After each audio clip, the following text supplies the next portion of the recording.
माँ हाथिनी का वादा घने जंगल के बीचों बीच ऊंचे ऊंचे पेड़ों और मीठे बहते झरनों के बीच एक हाथिन रहती थी। उसका नाम था गौरी। गौरी पूरे जंगल की सबसे बुद्धिमान और दयालु हाथिन मानी जाती थी। उसके साथ उसका छोटा बच्चा चिन्नू भी रहता था, गोल मटोल, मासूम और बहुत जिज्ञासु। चिन्नू को दुनिया के हर रंग में दिलचस्पी थी। वो तितलियों का पीछा करता, बंदरों की आवाज की नकल करता और तालाब में घंटों नहाता रहता। गौरी उसे देखकर मुस्कुराती थी, लेकिन हमेशा सिखाती थी, चिन्नू, खेलना अच्छा है, लेकिन समझदारी उससे भी जरूरी है। एक दिन की कहानी। सुबह का समय था। सूरज की सुनहरी किरणें पत्तों से छनकर जमीन पर पड़ रही थीं। गौरी और चिन्नू नदी की ओर जा रहे थे नहाने के लिए। रास्ते में उन्हें हिरणों का झुंड दिखा जो बहुत तेज भाग रहे थे। चिन्नू ने आंखें फैला ली। माँ, देखो ना, ये कितनी तेजी से भागते हैं। हम इतने भारी भरकम हैं, हमें तो बस धीरे धीरे चलना पड़ता है। गौरी मुस्कुराई। बेटा, हर किसी की अपनी ताकत होती है। हिरण तेज हैं, लेकिन हम मजबूत हैं। चिन्नू ने भौहें सिकोड़ लीं। लेकिन मैं भी तेज भागना चाहता हूँ माँ। अगर मैं तेज होता तो सब मुझे सबसे अच्छा समझते। गौरी ने धीरे से कहा, बेटा, दूसरों जैसा बनने की कोशिश मत करो। जो तुम में है वही सबसे अनोखा है। लेकिन चिन्नू ने माँ की बात पर ध्यान नहीं दिया। उसके मन में बस एक ही बात थी, मुझे साबित करना है कि मैं भी तेज हूँ। जिद का नतीजा थोड़ी दूर जाकर जंगल का रास्ता दलदली होने लगा। गौरी ने चेतावनी दी, चिन्नू, इस तरफ मत जाना, यहाँ जमीन गीली है, धीरे चलो। पर चिन्नू ने सोचा, माँ तो बस डराती है। मैं अगर हिरणों जैसा दौड़ जाऊं तो सब मुझे बहादुर कहेंगे। वो जोर से सूखता हुआ उत्साह में भरकर दौड़ पड़ा। धप!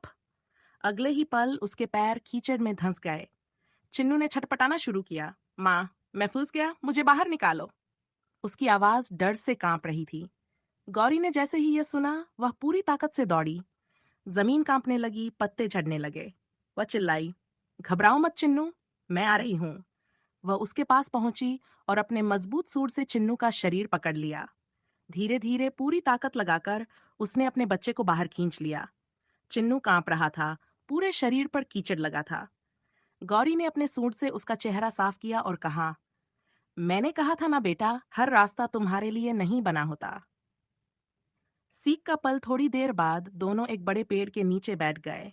चिन्नू रोते हुए बोला, माँ, मुझे लगा अगर मैं हिरणों जैसा बनूंगा तो लोग मुझे पसंद करेंगे, लेकिन मैं तो मुश्किल में पड़ गया। गौरी ने प्यार से उसके सिर पर सूंड रखी और बोली, बेटा, दूसरों जैसा बनने की कोशिश करना हमेशा दुख देता है। हिरण तेज हैं, लेकिन वो हम जितना मजबूत नहीं। हमारा शरीर बड़ा है ताकि हम पेड़ गिरा सकें, पानी निकाल सकें और अपने परिवार की रक्षा कर सकें। भगवान ने सबको कुछ खास दिया है, बस हमें उसे पहचानना होता है। चिन्नू ध्यान से सुन रहा था। वो बोला, तो माँ, मेरी ताकत क्या है? गौरी मुस्कुराई, तेरा दिल बड़ा है, प्यार से भरा हुआ। जब तू बड़ा होगा तू दूसरों की मदद करेगा, यही तेरी असली ताकत है। चिन्नू के चेहरे पर मुस्कान लौट आई। वह माँ से लिपट गया और बोला, माँ, अब मैं किसी से अपनी तुलना नहीं करूंगा। मैं वही बनूंगा जो मैं हूँ, तुम्हारा गर्व। गौरी ने उसे गले लगाया और आकाश की ओर देखा। यही तो मेरा वादा है, मेरे बच्चे, कि मैं हमेशा तेरे साथ रहूंगी, जब तक तू खुद पर विश्वास करना नहीं सीख जाता। अगले दिन जब सूरज उगा, जंगल फिर से चहक उठा। चिन्नू अब पहले जैसा नहीं था।